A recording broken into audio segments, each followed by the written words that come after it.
Hey guys, welcome back to my channel. It's your girl, the Brooke Ashley, and today we are here for some Real Housewives of Salt Lake City exclusive tea.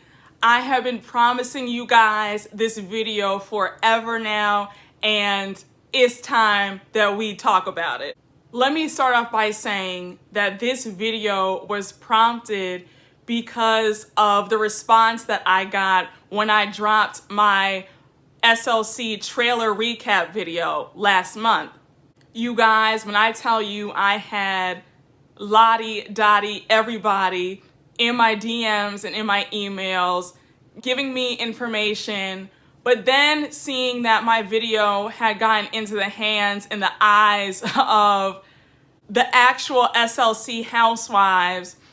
You know, some hit me up, were just like, you know, this is really cool. We're excited that you're excited about the show and about us. Some was like, you know, we see that you do reviews. Can you give me a good word? And I'm like, girl, I can't really do that. I gotta be fair. Just don't act a fool. But if you acted a fool this season, I'm gonna have to talk about it. Like, I'm gonna have to give you that the same way I do everybody else. Nobody gets special treatment.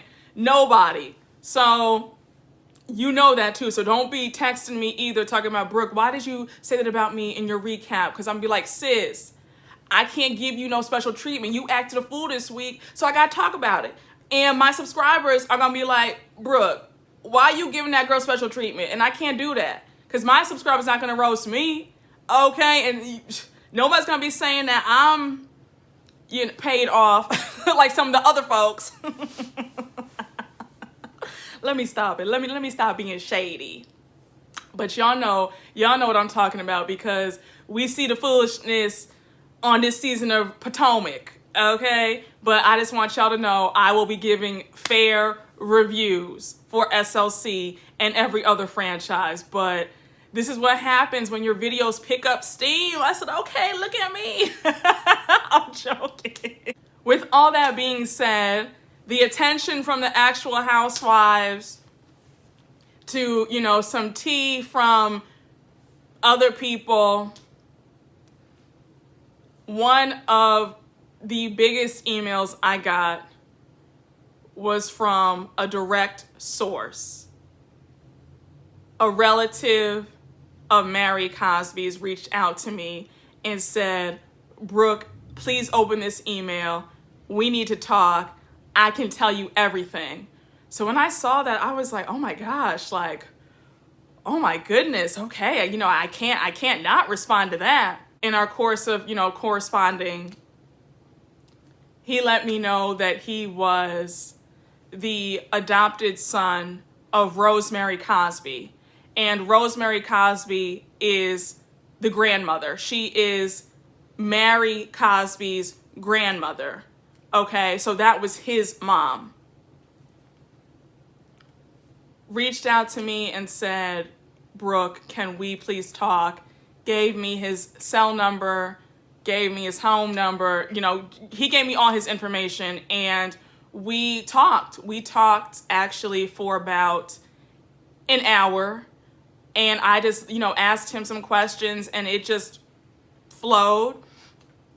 He was very gracious. He was very open. You know, like there was no question that I could not ask. And I remember saying like, you know, can I ask this? Can I ask that? Is that too personal? Is that too? And he was just like, no, you can ask me anything. I'm an open book. And he just knows all the information. The end of the conversation had me saying, wow, I'm really surprised that she would want to get on this show on one of the most popular, most watched reality shows on television. So without further ado, let's hop into what me and Rosemary Cosby's adopted son talked about for an hour. And I want to know from you all now what you guys think after hearing all of this information now about Mary Cosby. Because some of the reports are accurate, but then there's a lot of misinformation too as to why she really married her step-grandfather. And so he really just cleared it up for me about why his niece really did that. You guys, just out of respect, I'm not going to say the adopted son's name, okay? I'm going to refer to him as S, all right? Me and S get on the call and he tells me the whole backstory.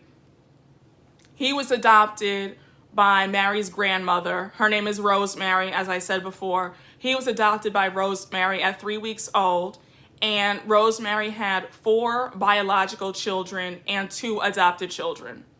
He described his childhood. He said that it was, for the most part, it was good. It was just very, I guess, structured with a lot of church. He played the organ in the church growing up. He was always very musically inclined, and he really loved and adored his mother, Rosemary, okay? He said that she was a good mom, and the reports that you see of how everybody had to call her, I guess, mama or call her God, he was just saying that no one had to call her anything, but a lot of people did call her Mama. That was her nickname. Like, people, it was just like Mama, like, oh hey, you're Mama Cosby's son, you're Mama Cosby's daughter. Like, everybody just called her that. Was like a very affectionate name, and everyone around town called her that. But he said you didn't have to call her that. She was married before, and then she remarried again, and when she remarried Robert Cosby, okay? Now, Robert Cosby is Mary's husband now. We're gonna get into all that, y'all. I just want to give you the backstory so that there's no confusion. Mama married Robert Cosby, okay? Second husband. Robert was 20 years younger than Mama. So she remarried him when she was like in her 40s and he was in his 20s. So S said that when Mama remarried Robert Cosby, he was, I guess, like, he was a little boy.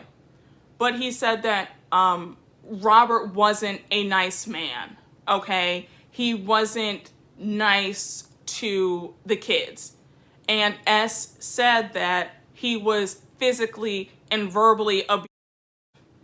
But he wasn't physically or verbally abusive to Mama.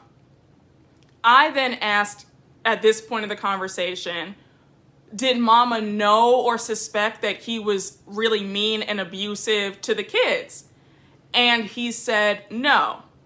And I said, well, did you ever say anything to Mama? Like, Mom, like, your new husband, like, my stepfather is like mean and like abusive. And he said no, he didn't tell Mama until he was an adult. And she was really upset to hear that. He describes Mama as a fun woman. She was really nice. She was very likable and very charismatic. And, that also helped with how she had a lot of the followers in the congregation. Like, there are reports, I guess, in the media that Mama was like a cult leader or she was crazy. And he says, no, like, she wasn't crazy, but like, she was just a larger than life person. So while me and S were talking about, his childhood and growing up with Mama and Robert Cosby in the house, I asked if he thought that Robert looked at Mama as a meal ticket and as a sugar mama. And he kind of laughed like, yeah, because think about it. Why else would a 20-something young man go for a woman who was in her 40s and had 6 children? He saw dollar signs. S also revealed that after Mama died, she died in 1997, there was an inheritance. But unfortunately, he and the other children did not receive the money from when she died because Robert forged signatures so that he could get all the money. I asked, how much money did Mama leave behind? Because I've seen Google reports saying that it was between 10 and 20 million. He said that he thinks it's around that amount as well. So I said, okay, so now how did Mary get involved in the mix? Because that was your niece. So now he gave me the scoop on Mary and her whole deal.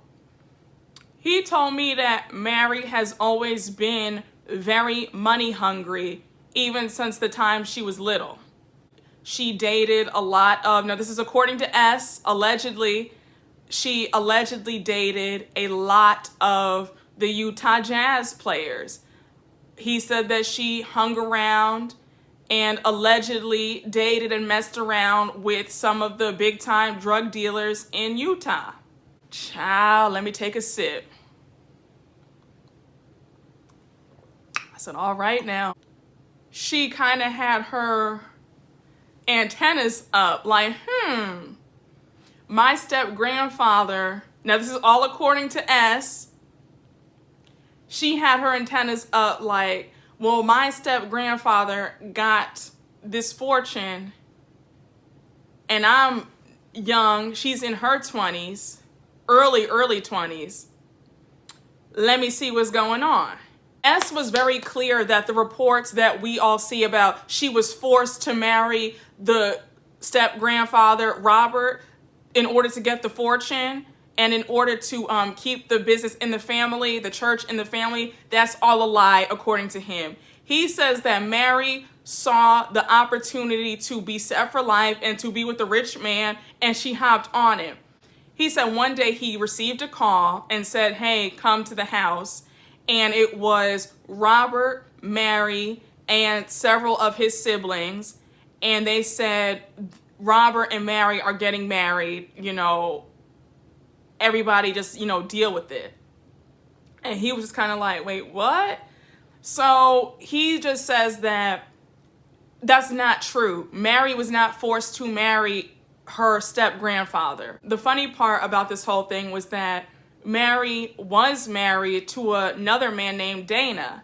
And S was saying that he had a little something, but he didn't have as much as Robert did. So she was like, oh, peace out, and divorced him as quick as she could and made sure that she got Robert in her clutches. And she succeeded. S was giving me the lowdown that not only do Mary and Robert not live in the same house, but that Robert is not a good father or nice to their son that they have together. And I was just kind of like, wow. So while I'm telling you guys all this, it just had my wheels spinning as to what is the reason why she's coming on this show. I suspect that Mary has blown through the money and she sees Housewives as a quick and a cute cash grab, but I think she's underestimating how much people dig and how much people probe, and the fact that a lot of her family secrets are going to come out in the wash. I think that is kind of foolish that she's trying to frame her marriage to her step-grandfather as this arrangement that was in order to keep the church and the family and in order to keep the fortune, when that's not what it is. And this is according to her uncle, the adopted son of Rosemary Cosby. I mean, y'all, this is just, it's just a mess. It really is a mess. I ended the conversation obviously thanking S. I asked him where he stood with the family. Does he speak to Mary? When was the last time he had seen them? And he said the last time he had seen them was in 2018. And he is actually just disgusted by the whole family that he changed his last name and divorced the family like around that time in 2018. He just feels that it's a lot of lies and it's a lot of cover-ups in that family. Too many people are money hungry. He wanted me to let you all know that he's not some disgruntled family member who is looking for fame or a quick buck. He just wants the truth now, because he just feels that his niece is disingenuous, and he feels that she's a liar.